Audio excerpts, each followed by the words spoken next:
$4. That's all it reportedly takes to hire a young man to disrupt a political rally or break up a public meeting in Kenya. With the 2027 election still months away, fears are growing that political gangs are already back in business.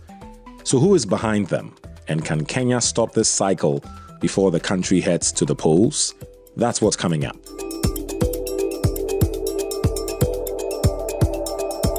I am Eddie Micah Jr., and you are welcome to AfricaLink, the podcast connecting you to the stories that matter.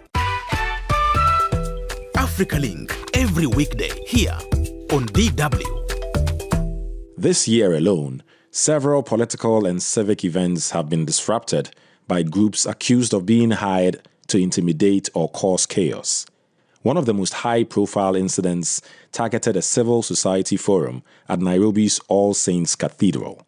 Amnesty International Kenya said some of those involved allegedly admitted powerful individuals had sent them to disrupt the meeting. Let's get more from Sheila Owigo-Olang, a political economist and governance analyst. Lucy Riley, DW correspondent in Kenya, is also here. Hello, both of you. Lucy, what's going on? Are political goons taking over? Thanks for that question, Eddie, and thanks for having me. Well, there's a growing sense of unease about, the return of politically sponsored violence, with many citizens worried that hired gangs, who are commonly referred to as goons, are increasingly being used to disrupt rallies, intimidate opponents, even attack protesters, and create fear in public spaces ahead of the 2027 elections. And even as I was reading before coming on, the judicial arm of government, that's Chief Justice Martha Koome, raised alarm over the increasing use of criminal gangs by politicians, saying more than 600 such groups are operating across the country, with the number continuing to rise. But what stood out from what she said, and is true for many Kenyans, is that the police know who these people are, and they can be prevented even before the crimes happen, Eddie. Right. I mean, this is the part that really gets me, and I'm coming straight to you, Sheila. When we say the police knows who these goons are, who are these goons, Sheila? Hi, and thanks for having me as well. I think I couldn't agree more with Lucy. You see, the situation in Kenya, if you ask me, especially as a political economist, I look at it as you always need a recipe for success. And the recipe in the Kenyan situation is quite simple. It's the first, of course, is money, is funding. It's the question of the fact that you have a political infrastructure that is, pouring money into this. And the second one, of course, is you need the unemployed youth. You need youth who do not have anything else to do. So this looks like a lucrative opportunity to make some money. But lastly, back to our point, is you need impunity, because it is quite obvious that a lot of these activities are illegal. And when they get into these activities, they get into it with some sort of confidence that there's impunity, that nothing will happen to me because I've been sent to do this by people who are either in power or people who are able to get me out of this trouble.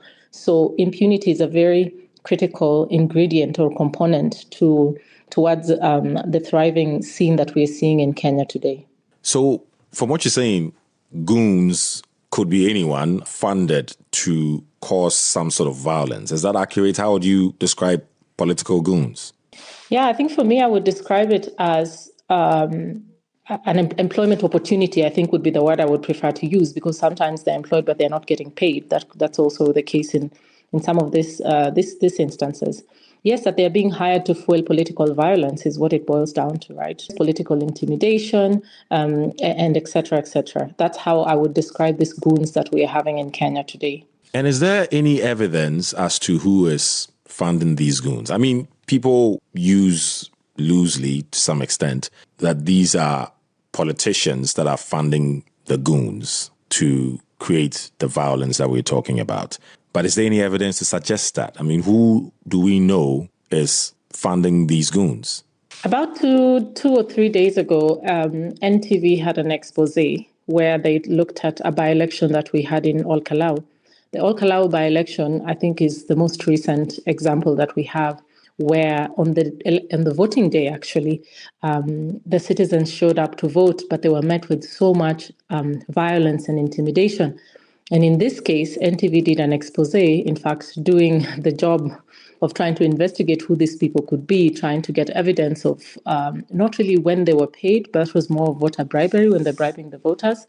But we could see a good glimpse of what is happening. And in the case of NTV reported that allegedly these were actually state officers, well, police officers in this case, who were either attached to politicians or otherwise. And so you see how complex the infrastructure is. It's not just as simple as, I'm a politician, I'm going to get a few youth here and there, and then, we are going to cause violence. There were some scenes you saw in Olkalau also where even police officers who were in Olkalau were a bit shocked by what they were seeing. You had some individuals in unmarked vehicles holding AK-47s, and even police officers who were there were a bit shocked when they were looking at these scenes and wondering what was going on. And for me, it just shows how sophisticated the goonism or the political goonism in Kenya is now becoming. And you don't get that sophisticated, and you don't wake up with an SUV, car holding an AK-47, and even police officers get shocked at who you are without some sort of impunity, without some sort of backbone of somebody in a higher rank somewhere sending you there or at least funding you.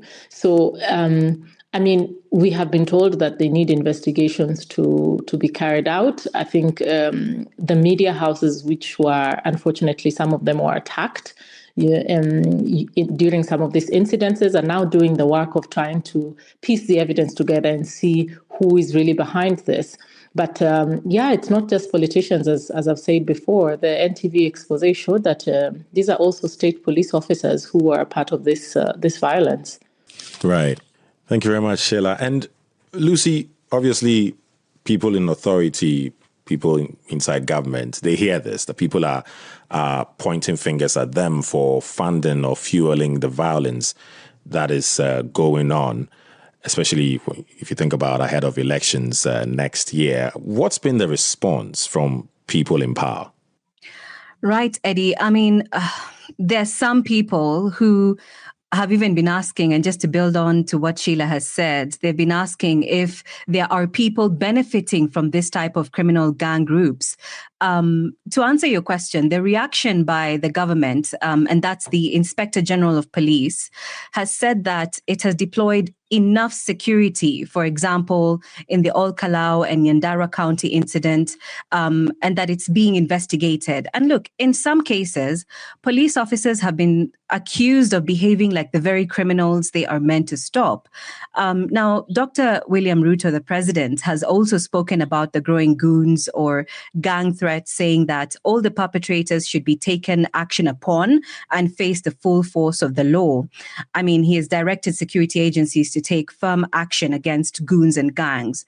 But there is a growing perception that the National Police Service is increasingly being used for political interest instead of protecting ordinary citizens. And even more reaction has emanated from the civil society groups. For example, the Kenyan Human Rights Commission says that unless decisive action is taken, these conditions are likely to re-emerge during the 2027 general election, which is next year. We're going into election with serious implications for electoral credibility and just public confidence and constitutional governance. And I've also seen that Amnesty has been very vocal as well, saying that until we see some kind of arrests or prosecutions or convictions and fines, this will likely remain in the future. But it's very interesting, Eddie, that we haven't yet seen any arrests that have been made, even particularly with the Olkalau by-elections.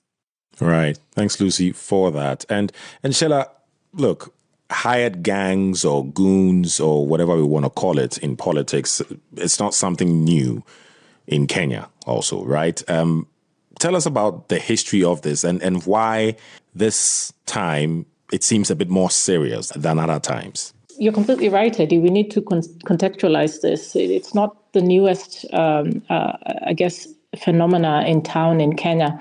Now, if you start from the moment of independence, right, leading up to 1963 when Kenya got independence, we've had what we considered our freedom fighters, our heroes, which were they were considered goons and gangs at the time, but they really were critical. The Mau Mau were critical in pushing out the British so that we could get independence.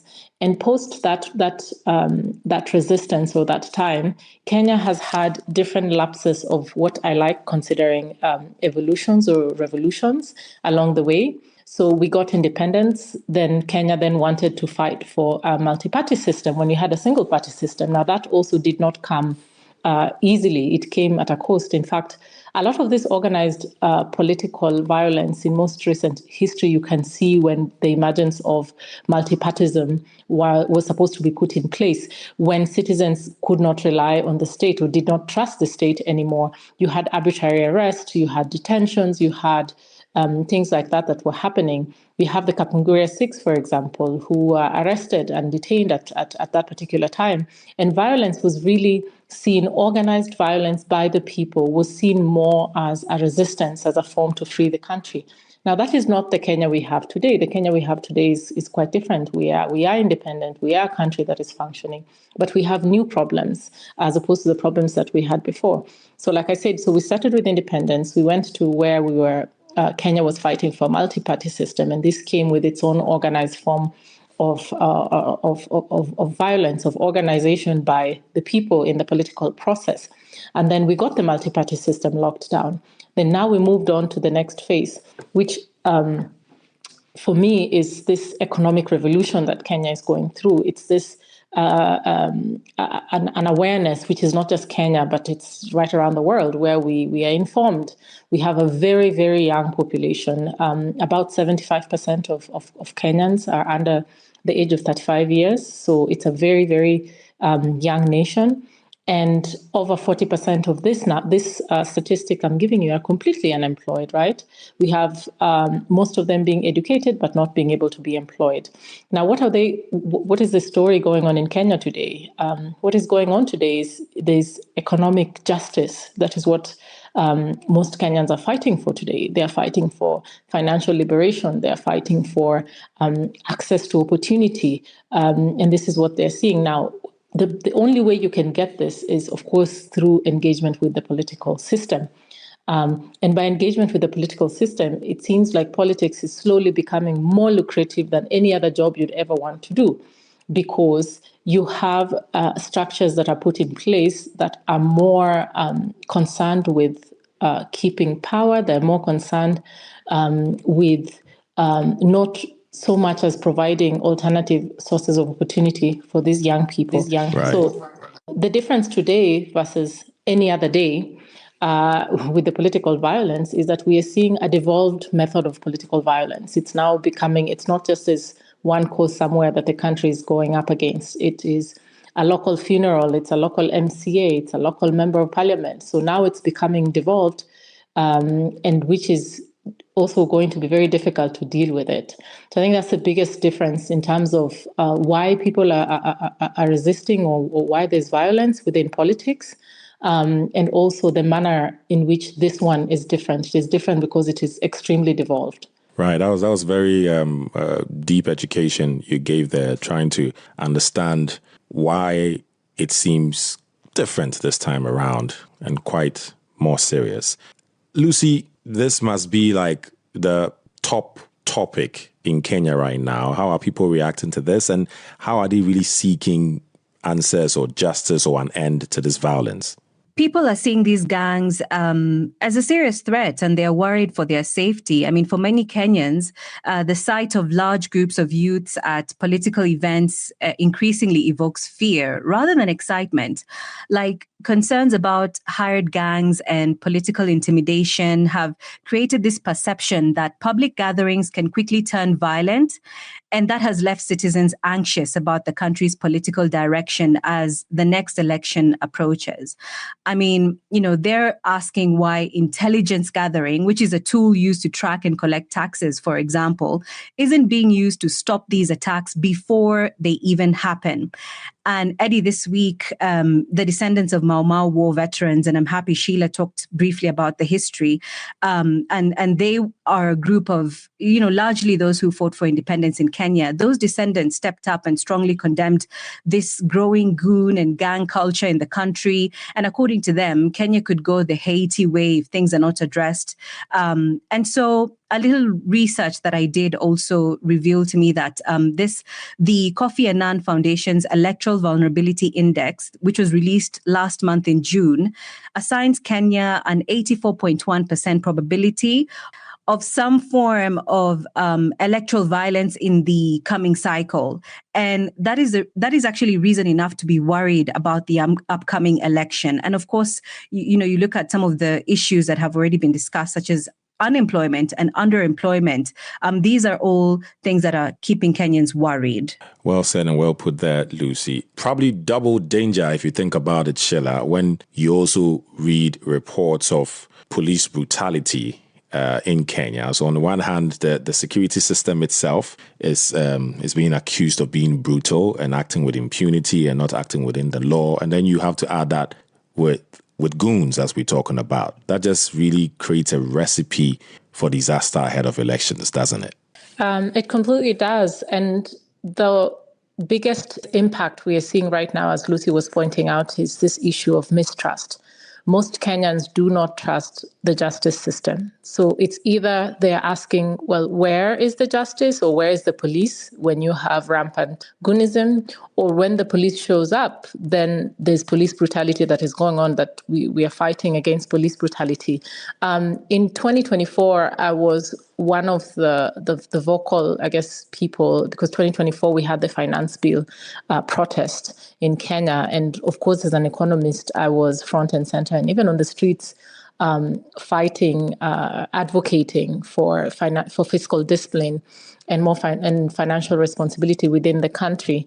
And the amount of tear gas and brutality that we got from police just by simply existing was almost comical in many ways.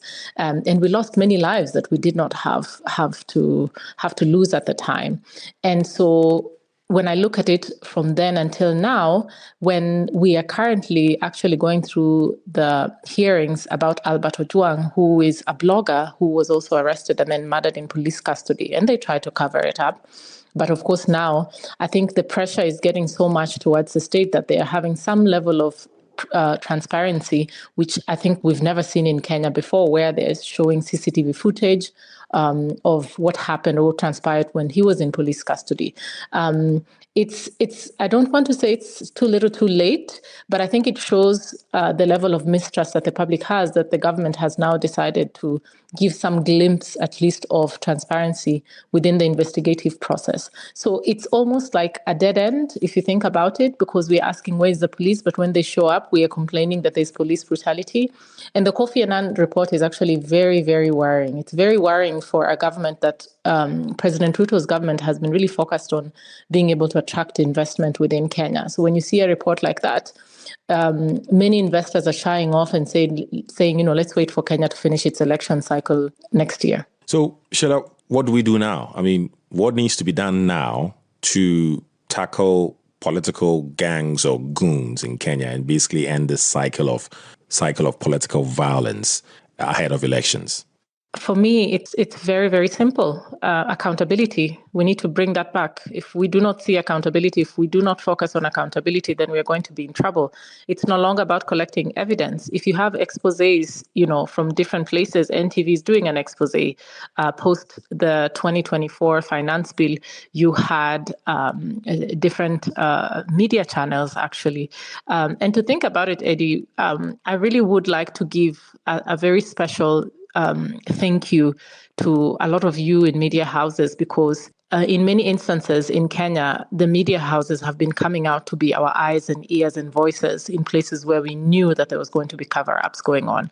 So I would strongly urge the government that we need to go back to being accountable. We need to go back to being responsible, because if we do not do this, then we are going down a very bad path where there will be a trust deficit.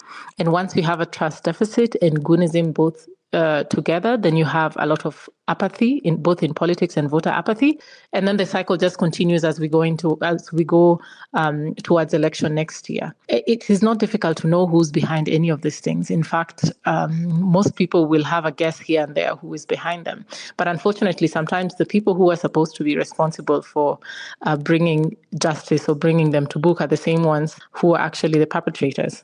That's the challenge and the frustration that many say they feel. So talking about civil society, just generally citizens, how much more pressure can they put on authorities or the government to really tackle this, you think? I always say Kenyans and Kenya always has a boiling point. And the way I see it, it's unfortunate because we don't need to always reach these boiling points. But knowing Kenya, I can guarantee you that there'll just be a time when Kenyans will be tired. And they'll go up and then they'll say not anymore. I mean, that's how finance bill started. That's how many of these events have started. We are seeing populations that are tired, and people can now organize themselves even online, right? So you don't want to push Kenyans to the limit, because when people get to the limit, then you don't have control over it anymore. If we keep going in this direction, I can guarantee you that Kenyans will come out and will just say enough is enough. And we don't want a situation where we're going into anarchy. I personally always continue still appealing to the government to please. Kenya is, it's bigger than all of us, and we have to like it. And by the way, we're not the first ones to experience goonism as a country. So why don't we just learn from Haiti? Why don't we learn from all these other countries so that we don't get to that point? But yes, Kenyans are a very unique people in terms of the fact that they do have a boiling point, and they usually say enough is enough, and then it just descends into chaos. Right. We hopefully will not want things to get out of control. Right, Lucy? Your final words.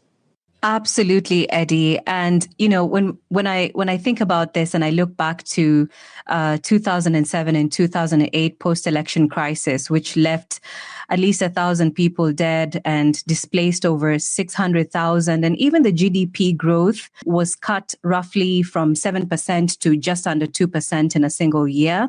We can argue that today the stakes are much, much higher. So I would say prevention is better than cure.